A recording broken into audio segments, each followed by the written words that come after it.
और क्या हाल चाल मेरे दोस्तों, आज हम लोग करने वाले हैं Realme GT Neo 3T versus iQOO Neo 6 का एक डिटेल कंपैरिजन। क्योंकि जैसे ही Realme GT Neo 3T launch हुआ ना, तो अभी से लोगों के कमेंट आना चालू हो गए कि भाई इसको लेना चाहिए या फिर ये iQOO Neo 6 से बेटर है कि नहीं। तो वो सारी बातें ना मैंने इस वीडियो के अंदर एकदम डिटेल के साथ में बताऊंगा। तो सबसे पहली बात चालू करेंगे हम लोग प्राइसिंग को लेकर। Realme के प्राइसिंग है 26,000 रुपीज के आसपास और वहीं iQOO अभी मिलता है 28,000 रुपीज के आसपास। तो एक बात और बोलूंगा, जो Realme का ये फोन का जो नाम है ना भाई, दिमाग में बहुत बड़ा हो जाता है, Realme GT Neo 3T। तो इसको हम लोग Neo 3T ही बोलेंगे बार बार वीडियो के अंदर, या फिर Realme बोलेंगे तो आप लोग समझ जाओगे। तो यहाँ पर इसका ये व्हाइट वाला कलर आता है, येलो वाला कलर आता है Realme का। तो ऐसे कुछ चेक्स बॉक्स है ना, वो आपको पैटर्न देखने मिल जाते हैं। ये कोई टेक्सचर नहीं है और ये फ्रॉस्टेड ग्लास लगता है बैक साइड पे Realme का फोन। और वहीं iQOO का जो फोन है ना, ये भी फ्रॉस्टेड है, ये ग्लास नहीं है, प्लास्टिक ही आता है। तो लेकिन इसकी जो पूरी फिनिश अच्छी करी गई है, तो ऐसा फील करवाता है कि ग्लास फिनिश के साथ में। और बाकी दोनों के कैमरा मॉडल्स देखोगे तो वो भी यहाँ पर आपको अलग देखने मिलेंगे। इसका थोड़ा सा अलग है और Realme का जो ऑलमोस्ट सारे फोन है ना, उनका सेम डिजाइन इसी तरीके से मिलता है। तो कोई ज्यादा चेंजेस नहीं है यहाँ पर। बाकी यहाँ पर मेरे पास एजेंट है ना, इसको थोड़ा सा पता नहीं मैंने क्या किया, इसकी वजह से ना यहाँ पर अगर ध्यान से देखोगे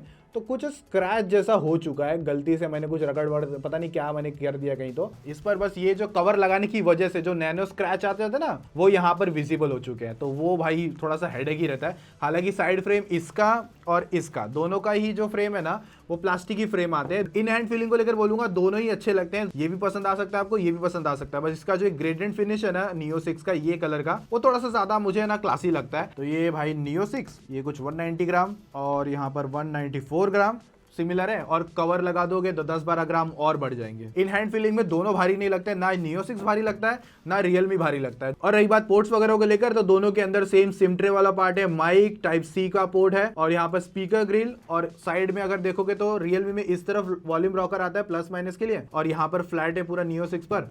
और यहाँ पर वही अपना सेकेंडरी माइक है नॉइस कैंसिलेशन के लिए, यहाँ पर भी है Neo 6 में। और यहाँ पर एक आयर ब्लास्टर मिलता है एक्स्ट्रा, जिसके थ्रू आप लोग AC और टीवी वगैरह कंट्रोल करना चाहते हो तो वो कर सकते हो। और बाकी साइड में यहाँ पर Realme पे लॉक बटन आता है और iQOO पर यहाँ पर वॉल्यूम प्लस माइनस और नीचे लॉक बटन है। और Realme में ना कॉर्नर में ना पंच होल कैमरा आता है और iQOO में बीच में यहाँ पर दिखने मिलता है। और यहाँ पर दोनों के बेजल्स देखोगे तो यहाँ पर भी सेम है, यहाँ पर भी सेम है। और अगर मैं बॉटम पर भी बोलूँ ना, तो Realme का थोड़ा सा स्लाइटली बड़ा शायद लगता है, वरना ऑलमोस्ट दोनों सिमिलर ही दिखने मिलते हैं। और बाकी अगर इसको टेबल पे रखा है, यहाँ से टैप नहीं हो रहा है, यहाँ से नहीं हो रहा है, यहाँ से हल्का हो जाता है। और Realme यहाँ से भी हो जाता है, यहाँ पर भी है, यहाँ पर ठीक है, और यहाँ पर भी बेजल्स होता है, मतलब टैप टैप होने लगता है जब आप इस पर टेबल पे रखोगे तो। और बाकी कैमरा बम्प वाला पार्ट जो है, दोनों में मैं कहूंगा ऑलमोस्ट सिमिलर है। दोनों के कैमरा बम्प ना के बराबर कह सकते हो आप लोग। रही बात दोनों फोन को जो पावर मिलती है ना, सेम प्रोसेसर से मिलती है। स्नैपड्रैगन 870 का प्रोसेसर है, 7nm वाला। दोनों के अंदर सेम क्लॉक स्पीड है, जीपीयू भी, एड्रीनो जो भी है, सब कुछ सेम आता है। अभी ना यहाँ पर एक मस्त इंटरेस्टिंग हम लोग टेस्टिंग करेंगे दोनों की फोन की पावर को समझने के लिए, क्योंकि दोनों के अंदर सेम स्नैपड्रैगन 870 तो है, बट एक्चुअल अच्छी परफॉर्मेंस भाई साहब कौन निकाल के दे रहा है वो समझने के लिए मैंने क्या किया, दोनों फोन को ना 100% चार्ज कर दिया। वाईफाई वगैरह पे कनेक्टेड थे,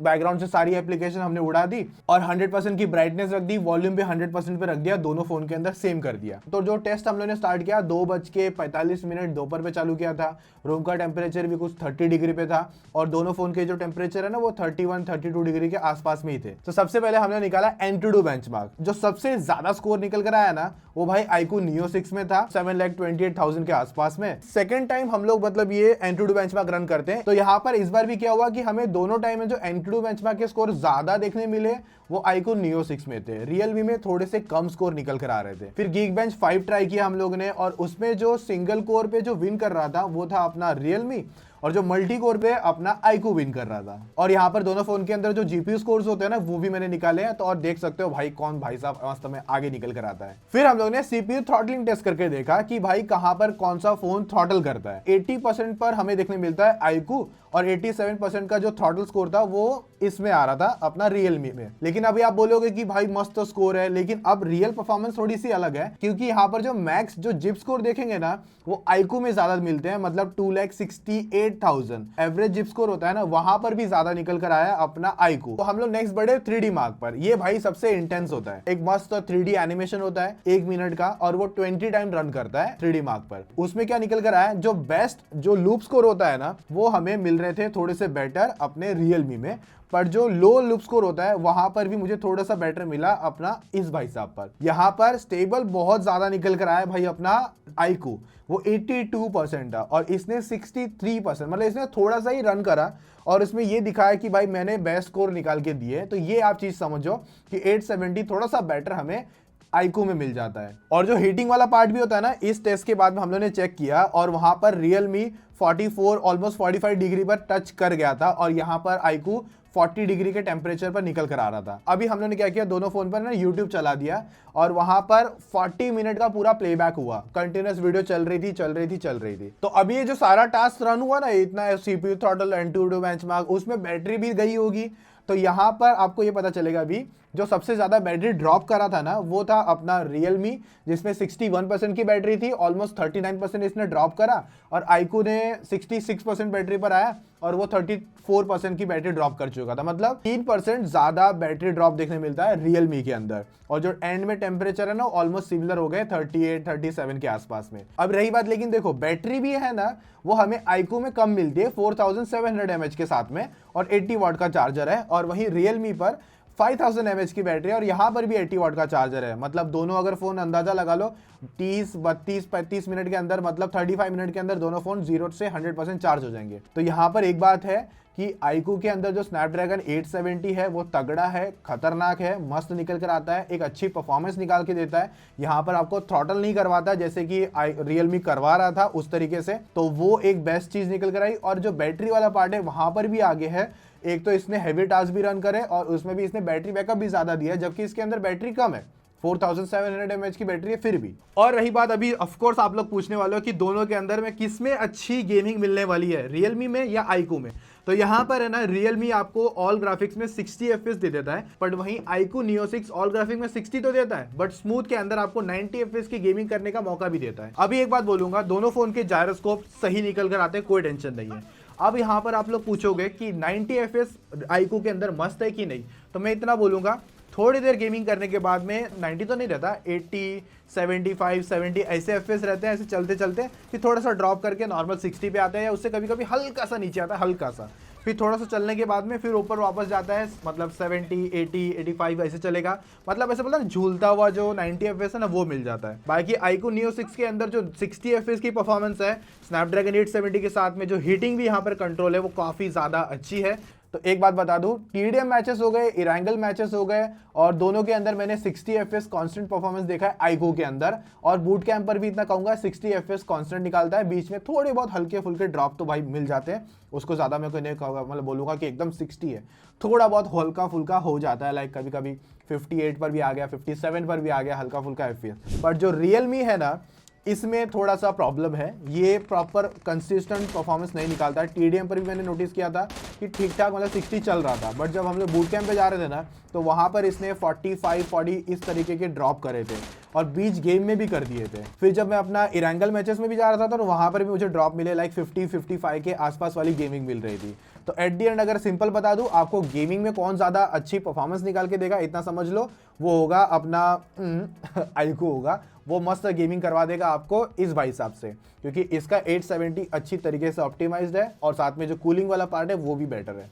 तो यहाँ पर 60 एफपीएस की गेमिंग के लिए एनी डे आप लोग आईकू को पिक कर सकते हो, Neo 6 को। रियलमी के अंदर है ना टोटल 8 5G बैंड्स आते हैं, और अपना आईकू है ना उसके अंदर टोटल 4 5G बैंड आते हैं, और दोनों फोन के अंदर ब्लूटूथ 5.2 और वाईफाई 6 मिल जाता है, और NFC भी यहाँ पर है, और साथ में दोनों के अंदर है ना इन डिस्प्ले फिंगरप्रिंट स्कैनर आते हैं, और दोनों ही अच्छी तरीके से काम करते हैं। मुझे ये भी सही लगा, ये भी सही लगा। अभी देखो डिस्प्ले है ना, यहाँ पर कहना चाहूंगा ऑलमोस्ट सिमिलर निकल कर आता है। E4 AMOLED डिस्प्ले दोनों ही आते हैं 6.6 इंचेस के साथ में, और जो रिफ्रेश रेट है ना वो भी 120 हर्ट्ज के साथ में आती है। रियलमी की जो टच सैंपलिंग रेट है ना वो 360 हर्ट्ज की आती है, और आईकू की भी सेम 360 हर्ट्ज की आती है, और वो इंस्टेंट टच वाला जो पार्ट होता है ना वो 1200 का आता है। बाकी दोनों ही ना फुल HD प्लस के डिस्प्ले है, जो पीक ब्राइटनेस है वो भी सेम 1300 निट्स के साथ में आती है। और बाकी दोनों ही फोन पर है ना आप यूट्यूब पर है ना 4K तक का कंटेंट 60 FPS पर HDR में रन कर पाओगे। और अगर इसका स्पीकर साउंड भी आपको सुना हो ना,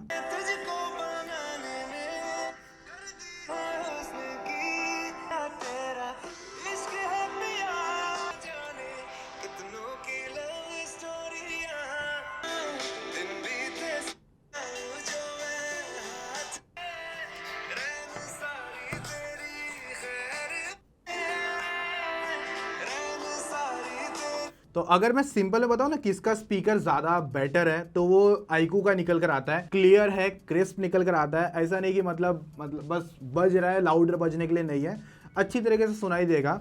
और है ना, जब आप फोन को हाथ में भी पकड़ोगे ना, तो हाथ है ना झुंझुना नहीं बन जाता। मतलब ऐसा ना हाथ में कैसे बताऊं, ऐसा मतलब गुदगुदी सी होने लगती है अजीब सी, अगर आप जब अजीब सा बैक पैनल होता है तब, तो वो इसमें फील नहीं हो रहा है। बट वहीं मुझे ना ये रियलमी के अंदर फील हुआ, जब ये सॉन्ग 100% पे बज रहा है ना, तो ये बैक साइड पता नहीं क्या है, ये पूरा है ना अजीब सा हाथ में ना गुदगुदी करने लगता है अजीब तरीके की।